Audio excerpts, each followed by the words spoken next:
Hello friends, welcome to my tutorial and my के इस series में आज का हमारा टॉपिक है वेयर क्लॉज। जी हाँ, आज हम वेयर क्लॉज को डीप में पढ़ने वाले हैं। सो जल्दी से वीडियो को लाइक कर दीजिए और चलिए हम वीडियो को शुरू करते हैं। सो फ्रेंड्स, वेयर क्लॉज में कई टाइप के वेयर क्लॉज हम यूज़ क्यों करते हैं पहले वो समझते हैं। तो वेयर क्लॉज जो यूज़ होता है, it is use to filter the data. Okay, ये इससे क्या होता है, जैसे कि मैंने एक टेबल बनाई है एम्प्लॉयज़ और मैंने क्या लिखा, सेलेक्ट स्ट्रिंग फ्रॉम एम्प्लॉयज़। तो इससे क्या हुआ, पूरी की पूरी टेबल का जितना भी डेटा होता है वो रिटर्न हो जाता है। तो जबकि हमें इतना डेटा चाहिए नहीं होता है। ओके, मैं अगर इसमें से कुछ ही रोज को सिलेक्ट करना चाहता हूँ तो वो हम कैसे करेंगे, वो हम वेयर क्लॉज की मदद से करेंगे। तो वेयर क्लॉज की मदद से हम क्या करते हैं, कुछ उसमें फ़िल्टर लगा देते हैं, इस डेटा में कुछ फ़िल्टर लगा देंगे, कुछ कंडीशंस लगा देंगे, जिससे कि क्या होगा, जो जो रोज़ उन कंडीशंस को सेटिस्फाई करेंगी वही रोज़ हमें रिटर्न हो जाएंगी। ओके, तो जैसे कि सबसे पहला जो हमारा फ़िल्टर आता है वो आता है, इसमें वेयर क्लॉज में कई तरह के हमें कंपैरिजन लगाने होते हैं। जैसे कुछ ऑपरेटर्स होते हैं, कई तरह के ऑपरेटर होते हैं, तो कुछ ऑपरेटर की मदद से हम इस वेयर क्लॉज को यूज़ करते हैं। तो जैसे कि मुझे यूज़ करना है, जैसे कि सबसे पहले हम क्या करेंगे, इसमें से आईडी को ले लेते हैं। मान लीजिए मुझे इन सभी रिकॉर्ड्स में से मुझे इस 109 जिसकी आईडी है वो रो मुझे चाहिए। तो उसके लिए हम क्या करेंगे, सिलेक्ट स्ट्रिंग फ्रॉम एम्प्लॉयज़ और यहाँ लिख देंगे वेयर और आईडी पे फिल्टर लगाएंगे तो आईडी एंड 109। ओके, तो यहाँ मैं एक्सिक्यूट करूँगा तो सिर्फ मुझे यही वाला रो रिटर्न होगा। ओके, तो ये कॉमनली यूज्ड है जब हम आईडी से फैच करते हैं रिकॉर्ड्स को। ओके, तो वेयर क्लॉज में सबसे पहले हम कौन से ऑपरेटर्स पढ़ने वाले, a number of types of operators होते हैं। सबसे पहले हम जो पढ़ने वाले हैं वो है कंपैरिजन ऑपरेटर्स। अब कंपैरिजन ऑपरेटर्स में क्या क्या है वो हम देख लेते हैं। कंपैरिजन ऑपरेटर में आ जाता है हमारा equal to, less than equal to, greater than equal to, not equal to and not equal to को हम इस तरह से भी लिख सकते हैं। ओके, तो इन सभी को हम यूज़ करते हैं। तो चलिए, हमने इक्वल टू ऑपरेटर देख लिया। इसी तरह से हम क्या करते हैं, आईडी लेस देन 109, इसको हम देखते हैं एक्सिक्यूट करके। तो इससे क्या होगा, 101, 102, 103, ये 8 तक आ गया। इसका मतलब आईडी 109 से जितनी भी आईडी छोटी हैं, स्मॉलर हैं, लेस देन है, वो हमें रिटर्न हो गया। ओके, इस तरह से अगर मैं यहाँ पे इक्वल टू लगा देता हूँ तो ये क्या करेगा, 109 को भी इंक्लूड कर लेगा। ओके, 109 को भी इंक्लूड कर लिया। इसी तरह से हम ग्रेटर देन का यूज़ कर सकते हैं। जिस तरह से मैंने ये यहाँ पे लेस देन का यूज़ किया, इस तरह से हम ग्रेटर देन का यूज़ कर सकते हैं। यहाँ पे मैं लिख देता हूँ ग्रेटर देन, एक्सक्यूट करते हैं तो 109 से जितनी भी आईडी ग्रेटर हैं वो यहाँ पे आ गई हैं।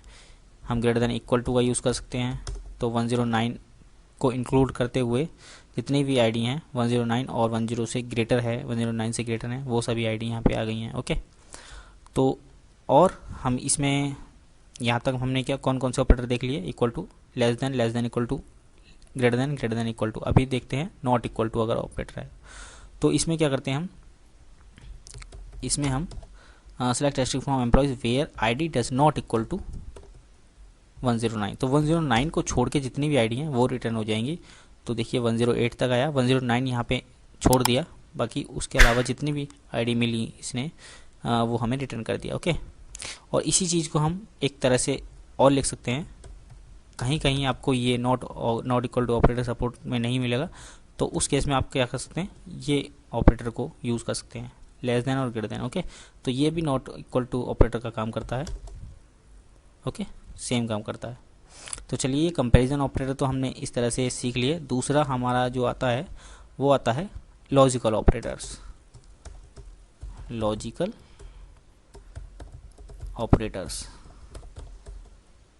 तो लॉजिकल ऑपरेटर्स क्या होते हैं, लॉजिकल ऑपरेटर्स होते हैं एंड और, एंड और। ओके, चलिए, तो अभी हम क्या करते हैं, यहाँ पे यही स्टेटमेंट को कॉपी करता हूँ और select asterisk from employees where ID equal to 109। तो इससे क्या होगा, सिर्फ एक रिकॉर्ड इंसर्ट होता। ओके, या आपके हम अब की बार हम क्या करते हैं, आईडी को ना करके हम लेते हैं सैलरी को। ओके, तो वेयर सैलरी इक्वल टू 30,000। अगर मैं इसको एग्जीक्यूट करता हूँ तो आप यहाँ देख सकते हैं दो रोज़ मुझे रिटर्न हो के आई हैं। तो अभी हम क्या करते हैं, यहाँ पे एक और कंडीशन लगा सकते हैं। मैंने सैलरी इक्वल टू 30,000 तो लगाई, इसके अलावा हम एंड लिख के एक और कंडीशन अप्लाई कर सकते हैं। तो यहाँ मैं अप्लाई कर देता हूँ age and age equal to 26। ओके, तो इससे क्या होगा, मैंने दो कंडीशन अप्लाई कर दी। तो अब क्या होगा, मुझे एक ही रो जो रो इन दोनों कंडीशन को सेटिस्फाई कर रही है वही रो हमें रिटर्न इसने दे दी। ओके, इसके अलावा आप एंड की मदद से जितनी चाहें उतनी कंडीशन लगा सकते हैं। आपको एक और लगानी हो, नेम की लगा दीजिए, नेम इक्वल टू एलाइस, तो भी आपको ये रिटर्न हो जाएगी। ओके, जितनी कंडीशन आपको लगानी है वो लगा सकते हैं। तो ये हो गया एंड ऑपरेटर। यहाँ से मैं एंड को एक को हटा देता हूँ, दो ही रहने देता हूँ। ये एंड हो गया। इसके अलावा हम और लिख सकते हैं, और एक्सक्यूट करते हैं तो आप यहाँ देख सकते हैं दो रो मुझे मिल गई, क्योंकि मैंने क्या लिखा है, select from employees where salary equal to 30,000 और एज इक्वल टू 26। तो ये जो फर्स्ट 101 आईडी वाला रो है ये दोनों कंडीशन को सेटिस्फाई कर रहा है, जबकि जो दूसरा रो है ये सिर्फ सैलरी इक्वल टू 30,000 इसी को सेटिस्फाई कर रहा है। या मैं एक और कंडीशन लगा देता हूँ, और एज इक्वल टू 30 देखते हैं। तो आप यहाँ देख सकते हैं एज 30 वाला रो भी इंसर्ट हमें इसने रिटर्न करके दे दिया। तो इस तरह से हम एंड और का यूज़ कर सकते हैं। चलिए, ये हो गया हमारे लॉजिकल ऑपरेटर। नेक्स्ट देखते हैं, नेक्स्ट हमारा आता है इज ऑपरेटर। इज ऑपरेटर, अब इज ऑपरेटर का यूज़ क्यों करते हैं वो हम देख लेते हैं। तो फ्रेंड्स, अगर मैं लिखता हूँ यहाँ पे select asterisk from employees, okay, तो आप यहाँ देख सकते हैं मेरे पास यहाँ कुछ 14 रोज़ हैं, 14 रोज़ हैं, जिसमें कि दो ऐसी रोज़ हैं जिसके नेम में नल पड़ा हुआ है। अगर मैं यहाँ पे एक कंडीशन लगाऊं where name equal to null, okay, और एक्सिक्यूट करूं तो आप देख सकते हैं मुझे कुछ भी रिटर्न नहीं हुआ। ये क्यों रिटर्न नहीं हुआ, क्योंकि जब हम ये जो इक्वल टू ऑपरेटर है ये नल वैल्यू के साथ वर्क नहीं करता। ओके, तो अगर आपको इस इक्वल टू ऑपरेटर को नल के साथ वर्क करना है तो इसके लिए हमारे पास एक इज ऑपरेटर होता है जिसकी मदद से हम नल को चेक कर सकते हैं। तो हमें क्या लिखना होता है, select asterisk from employees table name where name is null. अगर किसी भी कॉलम को आपको नल है या नहीं है ये चेक करना है तो इस ऑपरेटर का यूज़ करते हैं। उस नल के लिए इज इक्वल टू जो ऑपरेटर होता है वो वर्क नहीं करता है, इसलिए हम इस ऑपरेटर का यूज़ करते हैं। तो select asterisk from employees where name is null, और आप एक्सिक्यूट करोगे तो आपको ये दो रिटर्न वैल्यू मिल जाएंगे। ओके, जिसके नेम में नल पड़ा हुआ है। इसी तरह से अगर मैं यहाँ पे एक और ऑपरेटर होता है, ये तो इज ऑपरेटर हो गया। इसके अलावा अगर आपको वो वैल्यू चेक करनी है जो कि नल नहीं है, उसके लिए क्या होता है, हमारे पास नॉट ऑपरेटर होता है, नॉट ऑपरेटर। ओके, तो यहाँ हम लिखेंगे select asterisk from employees where name is not null. तो इसमें क्या होगा, जो नल नहीं है वही वैल्यूज आ जाएंगी। ओके, तो ये पढ़ा हमने इज ऑपरेटर, देन हमने पढ़ा नल नॉट ऑपरेटर। ओके, अब हम देखते हैं एक और ऑपरेटर होता है जो कि है like operator.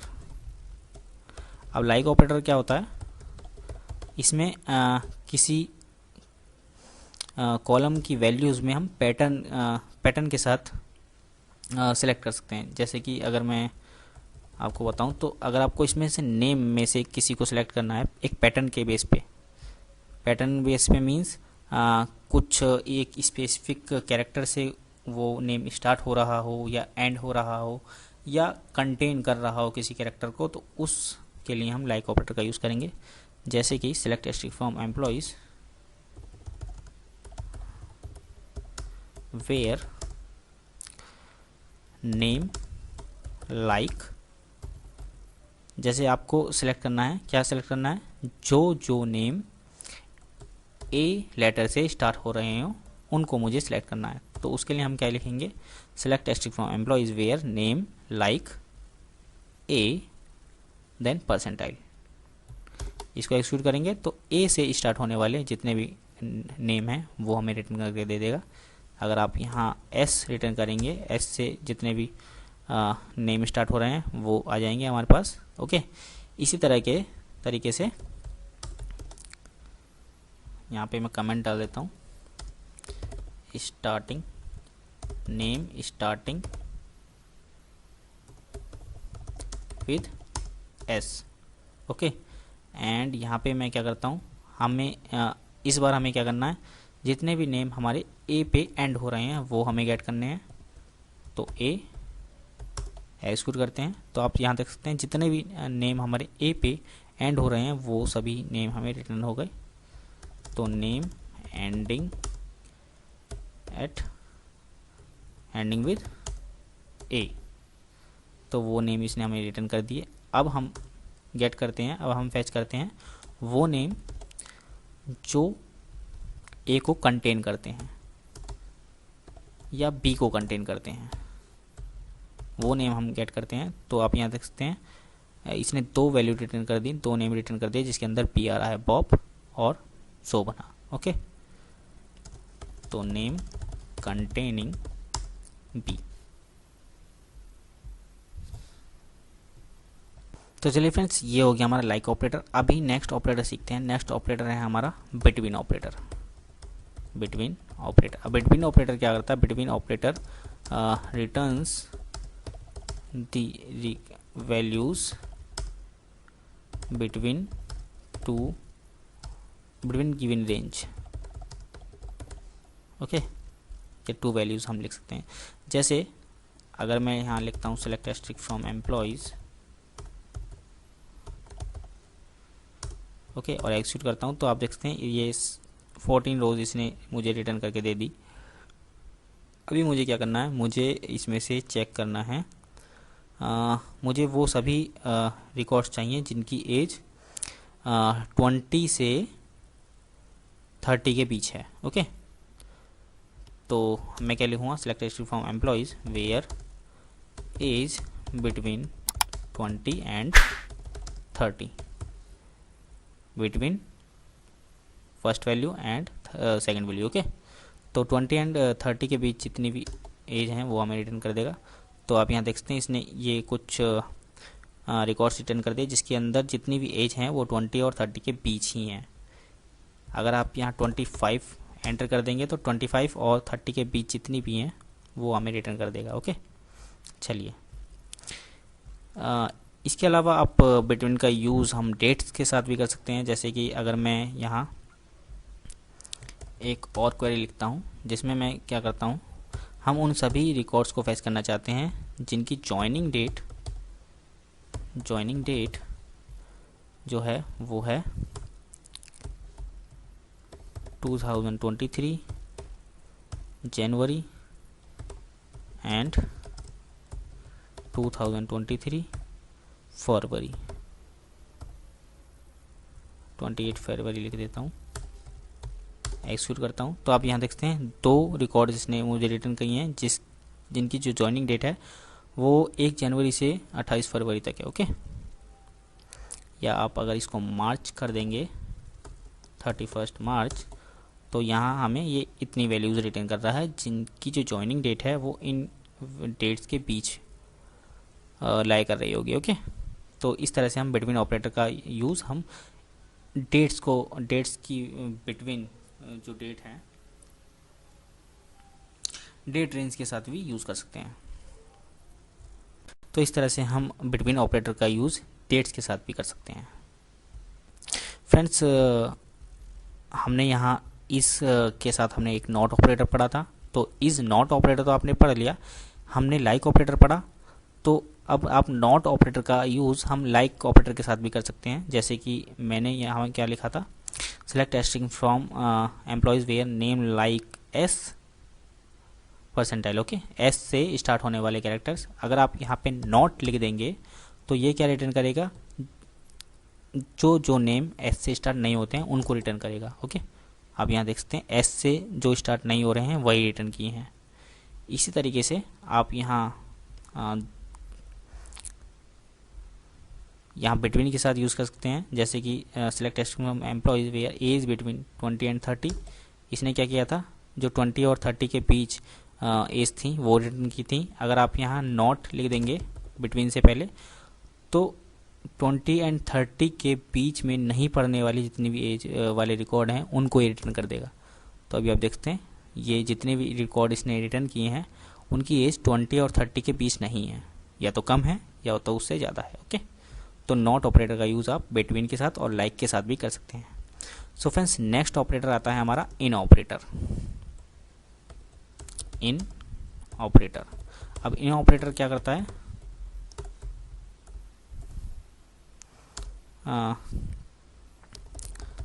checks the value matches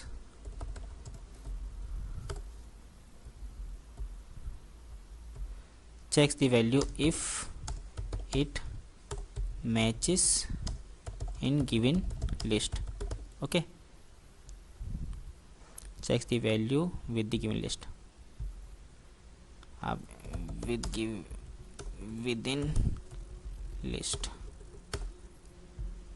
इसमें क्या होता है, जैसे कि अभी तक हमने क्या किया, जैसे मैं लिखता हूँ select asterisk from employees where ID equal to 109। Okay, ये मैंने लिखा था। और ये क्या करता है, यहाँ हमने फ्रॉम नहीं लिखा, फ्रॉम लिख देते हैं।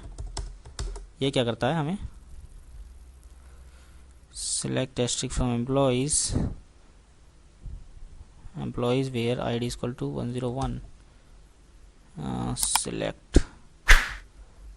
इसमें क्या हुआ, यहाँ हमें सेमीकोलन नहीं लगाया है, ठीक है। तो ये हमें क्या रिटर्न कर देता है, एक रो को रिटर्न करके देता है। ओके, तो इससे क्या है, हम सिर्फ एक इक्वल टू जो है इसकी वजह से हम सिर्फ एक आईडी को मैच करा पा रहे हैं। जबकि अगर आपको इसी के लिए हमें मान लीजिए मुझे 5 आईडी को मैच कराना है, तो उसके लिए हम क्या लिख सकते हैं, और आईडी इक्वल टू 108 और आईडी इक्वल टू 107 और आईडी इक्वल टू 110, इस तरह से लिखेंगे। ओके, इससे क्या होगा, ये 4 वैल्यूज़ को रिटर्न कर देगा। या इसी का ऑल्टरनेटिव, अगर आपको इस तरह से मैच कराना ही है तो इसी का ऑल्टरनेटिव हमें MySQL ने प्रोवाइड किया है, या SQL में ये प्रोवाइड किया जाता है इन ऑपरेटर। इन ऑपरेटर में आप क्या करोगे, एक लिस्ट दे दीजिए जिस चीज़ के साथ आपको ये मैच करानी है आईडी। तो मैं यहाँ लिख देता हूँ 108, 109, 110, 107। ओके, और एंटर करते हैं, कंट्रोल एंटर। तो आप यहाँ देख सकते हैं इसने चारों वैल्यूज़ जो इससे मैच हो रही हैं वो इसने रिटर्न कर दी। तो इन ऑपरेटर में हम क्या करते हैं, एक लिस्ट के साथ वैल्यू को कंपेयर कर सकते हैं। ओके, यहाँ लिख देता हूँ compare the value with the list. Okay, चलिए ये हमारा हो गया इन ऑपरेटर। इसी के साथ जैसे कि हमने बाकियों के साथ नॉट ऑपरेटर को यूज़ किया है, इसी तरह से हम इन के साथ भी नॉट ऑपरेटर को यूज़ कर सकते हैं। So select asterisk from employees where ID not in this list. तो इस लिस्ट में जो वैल्यू हैं इनके अलावा जितनी भी हमें आईडी मिलती हैं वो सभी ये रिटर्न कर देगा। तो फ्रेंड्स, इस वीडियो में हमने वेयर क्लॉज के साथ जितने भी ऑपरेटर्स यूज़ होते हैं वो हमने इस वीडियो में देख लिए हैं। उम्मीद है आपको ये वीडियो पसंद आया होगा और वेयर क्लॉज के जितने भी ऑपरेटर्स हैं वो अच्छे से समझ में आ गए होंगे। मैंने पूरी कोशिश की है। सो वीडियो पसंद आए तो वीडियो को लाइक कर देना, चैनल पर नए हो तो सब्सक्राइब कर लेना, बेल आइकन को जरूर प्रेस करना ताकि इसी तरह के MySQL से रिलेटेड वीडियोज, जावा से रिलेटेड वीडियोज आपको मिलते रहें। सो मिलते हैं नेक्स्ट वीडियो में। Till then bye bye.